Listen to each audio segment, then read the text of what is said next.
1933 for the start of the meeting.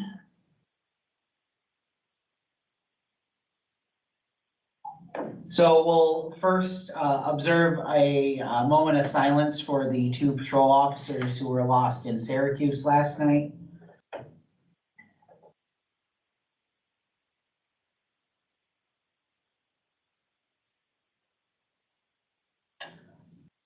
All right, moving on, we will do the pledge.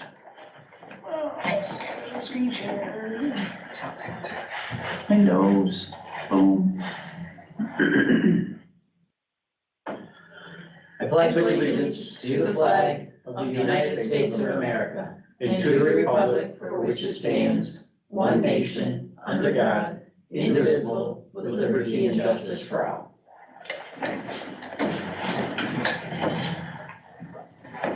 Minutes were sent out from the February 26th meeting. Debbie's noted a couple corrections. Colleen Gleason's name is not spelled correctly, and Jonathan doesn't show as being in attendance, so we'll get those fixed. Anybody have anything else? If not, we'd entertain a motion to accept them as, we'll accept them with the changes. Dr. Delaney makes a motion, seconded by Dr. Maynard. All in favor, signify by raising your hands. Yeah. Perfect, thank you. DOH enforcements, I'll turn over to Debbie. Okay, so the enforcement list from 3/7/24, a Mackenzie Nickel from Baldwinsville. Violations, 816A1, failure to comply, A2, negligent, A3, incompetent, A9, falsified records, A11, abandonment, and 800.15A1, PCR completion. 3 years probation, civil penalty of $12,000, $10,000 stayed pending successful completion of probation. Amanda Van Hemsteed Olbelt from Salisbury Mills, 816A10, misappropriation of money or property. 3 years probation, civil penalty of $1,000, $5,000 stayed pending successful completion of probation.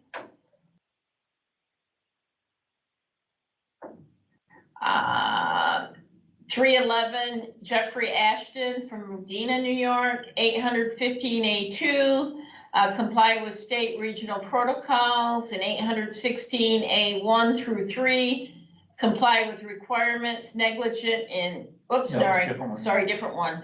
So 815A2, comply with state or regional protocols. He surrendered his certification as of 3/7/24. 3/19/24, Ryan Gittens from Brooklyn, 816A1 through 3, comply with requirements, negligent and incompetent, 1 year suspension, civil penalty of $2,000. And the last one from 3/19, Arnaldo Diaz Jr., Brooklyn, again, same charges, they must have been partners. And it was revoked effective 3/18/24 with a civil penalty of $5,000.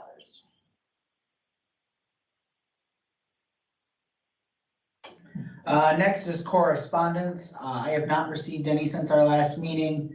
Do you have any that you've gotten, Debbie? Nope. So we'll move right on. Air medical reports. I received while I was at Spring Fling, so I will send them out to you so you can review them. We got them from Colleen, so those will get sent out to you either after the meeting tonight or first thing tomorrow morning. Just need to write that down so I don't forget.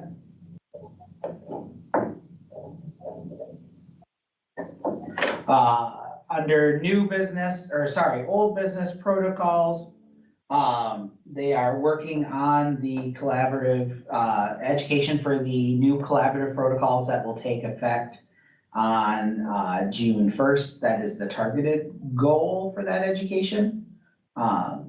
Melissa, do you have anything that you want to add to that?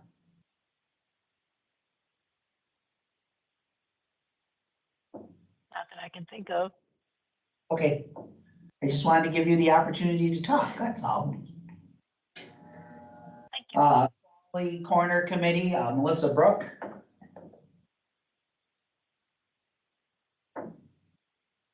Nothing to report this time. Hopefully the next time. I will say that that is due to some staffing changes here at the office. So Jess is no longer employed here at FDR HBO, and now Amanda Slate has assumed that position. So until we could get someone to backfill Amanda's position, we have not thrown her in the fire any more than she already is. So we have interviews this week for that position, and hopefully her and Melissa will be able to start cranking out some quality corner stuff after that. We do have a couple plans in the works, but we are letting her get her feet together. So we have a couple different ideas, and we should have something to report next time. Program agency report. I will make this quick and painless.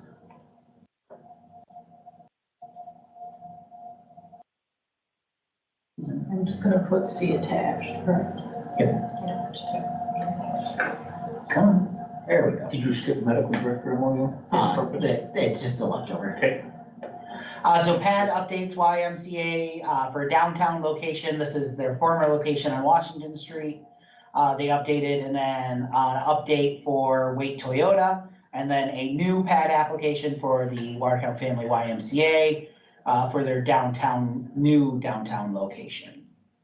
BLS iGel demo projects for the North Country region. There are no updates other than what is here. So that's the same from February.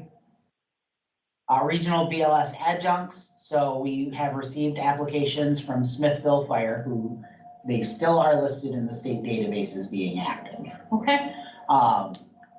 So we received applications for that for our BLS Narcan, BLS albuterol, and syringe epi, and BLS CPAP. Their medical director is Dr. Delaney. So I would entertain a motion to approve those BLS adjuncts. Dr. Maynard and Dr. Coates. All in favor signify by raising your hand.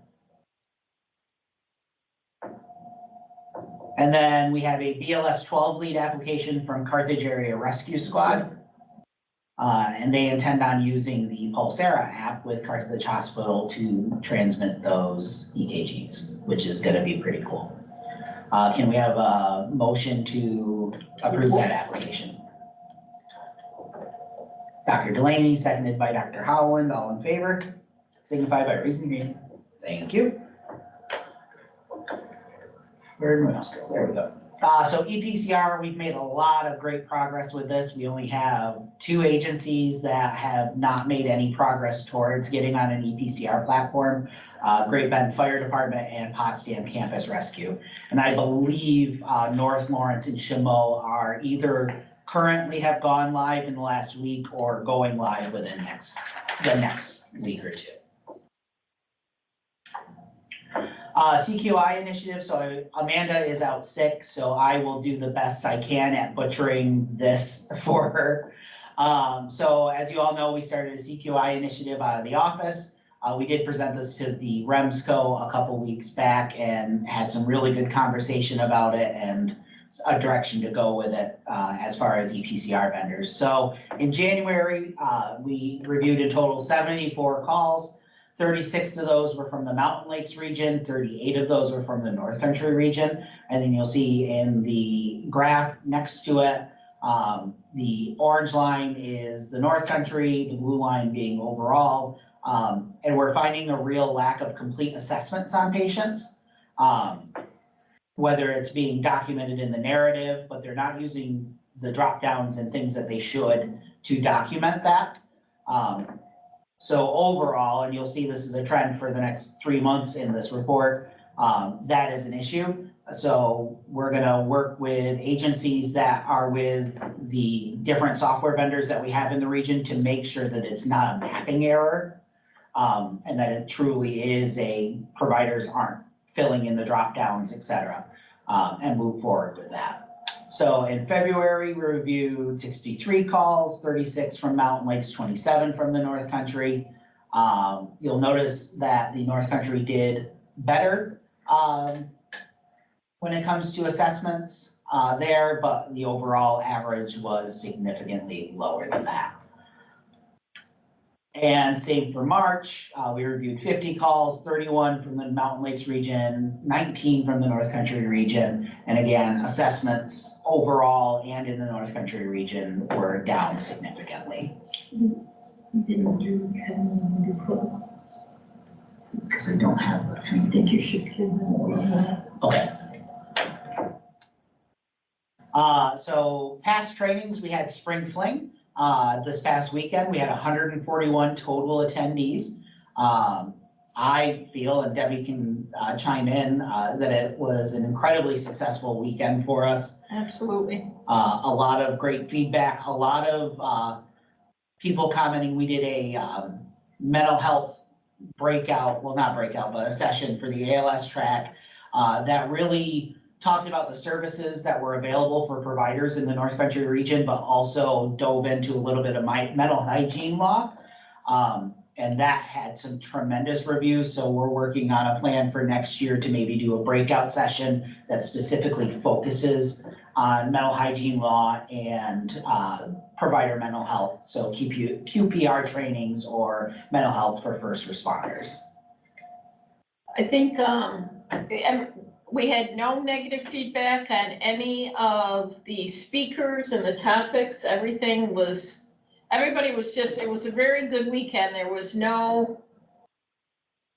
just wasn't any issues this time. People picked up after themselves. We didn't have as much cleaning to do in the meeting rooms, and people just seemed to really enjoy it. And everybody said they're really looking forward to next year. We gave them save the dates. It's going to be April 10th to the 12th next year.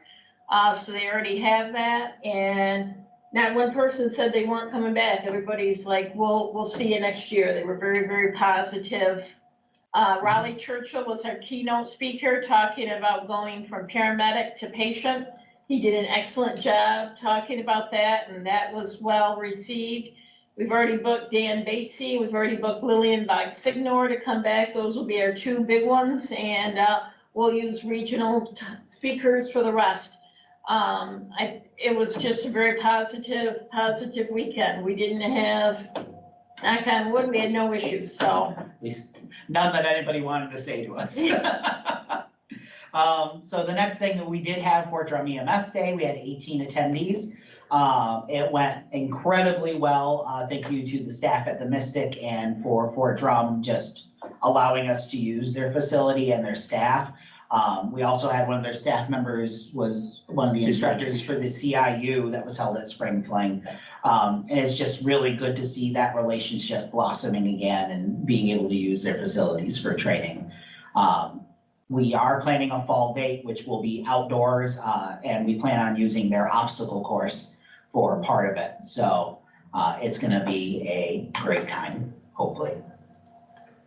So miscellaneous, EMS office participation in the State Quality Metrics Committee, the Legislative Committee, and the State Data and Informatics. Zach and I are on the education team for that. We've attended the state EMS meetings. The next state EMS meetings are May 7th and 8th.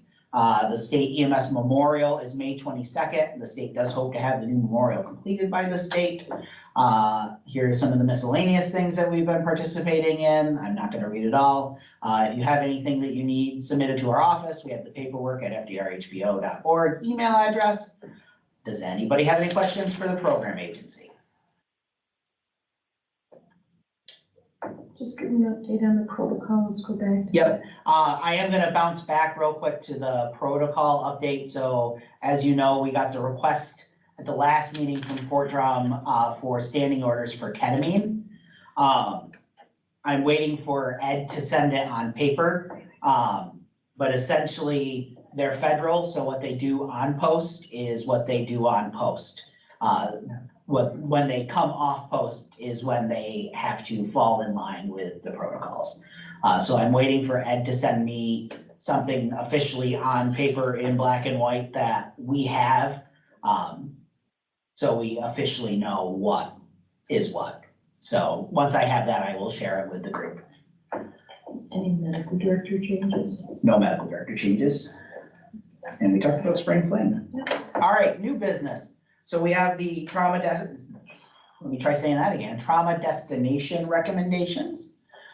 So we had a meeting with Dr. Gray and Luke from LifeNet and Matt from Mercy Flight. So these recommendations were put out by the CNY RTAC as guidelines for agencies to use. They've been sent out a couple times. The change that we are pushing for, and I don't know if it saved in this, was to change the radius for pediatric patients. There we go. From a mile, so it was 60 miles if you were within a hospital that was within 60 miles of you. They were recommending that you transport to the nearest hospital. The concern with that is a lot of our rural hospitals don't see an influx of pediatric patients, and that it would be a disservice to that patient to try to ground transport them to the closest facility. So we, the subcommittee that was working on this, our recommendation is to adopt these with the change of distance greater than 30 minutes. Debbie can attest that in South Jeff, there are places where in the circle radius, they are within 60 miles of a hospital, but that's gonna be a 2-hour transport to get there because of all the back roads. There's places where I live in the town of Antwerp that are, as a crow flies, 20 minutes from Governor Hospital, but when you drive on the road, it's upwards of an hour or more. So we feel that this would be much more appropriate than the 65-mile radius. Does anybody have any questions about that?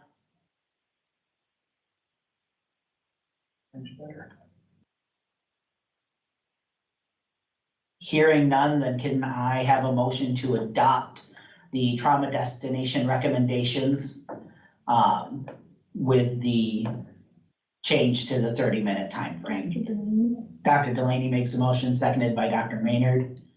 All in favor signify by raising your hand. Made and carried. Thank you. Next item is, I'll let you do the talking. Okay, so this was a draft that I wanted to submit to have looked at.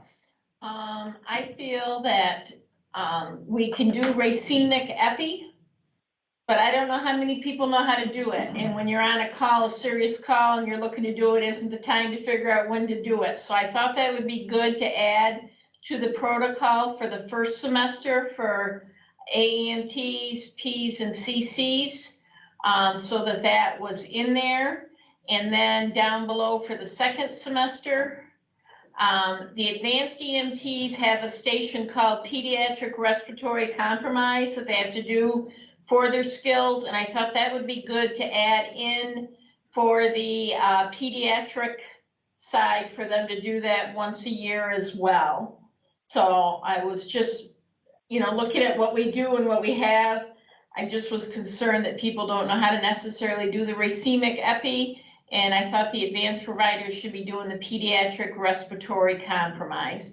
And this will be the last semester that we have CCs on here. So we will be revising this to take off CCs because they will go away. So I guess we could put it all in one motion so that we don't have to bring it back again if you're okay with adding those.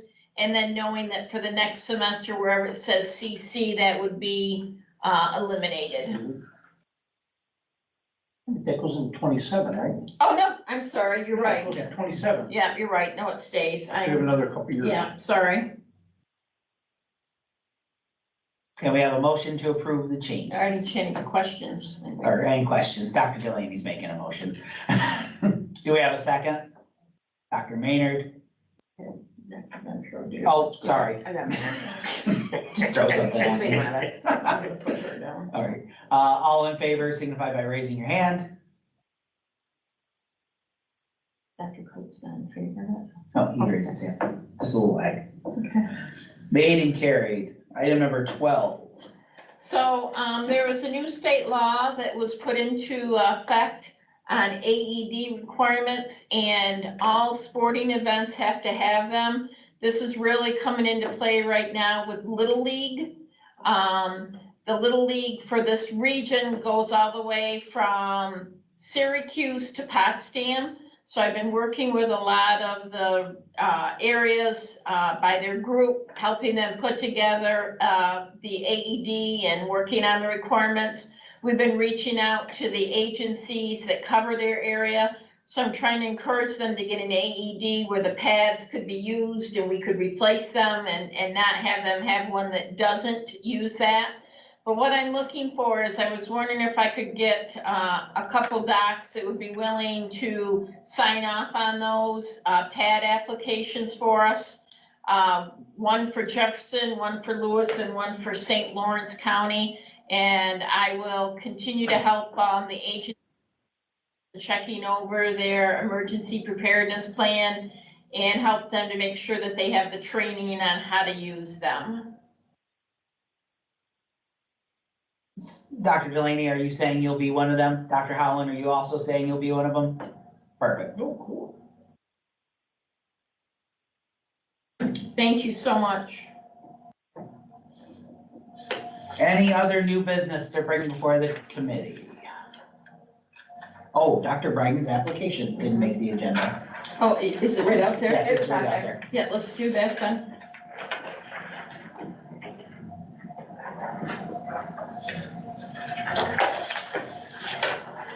Actually, I think you might have my master copy. Can I Oh, I'm steal it? sorry, yeah. Nope, that's my fault. And while we're waiting, we should let people know that Dr. Delaney is the recipient this year of the Regional Physician of the Year. And she was not feeling well, so she wasn't at the banquet Saturday, but we do have a plaque for her. And she will be submitted to the state for consideration for the state award, along with all of the other awards that we gave out Saturday night. That's really why she didn't come. It wasn't because she didn't feel good. It's she didn't want to be the center of attention. I got it. So we have received an application for the REMAC by Dr. Daniel Bryden. He is the head of the trauma program at Samaritan Medical Center. He is a trauma surgeon.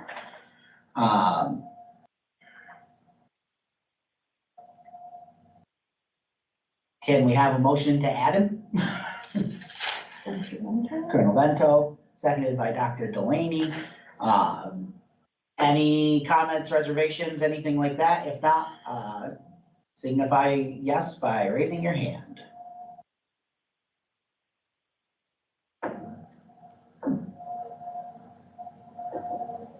So moved.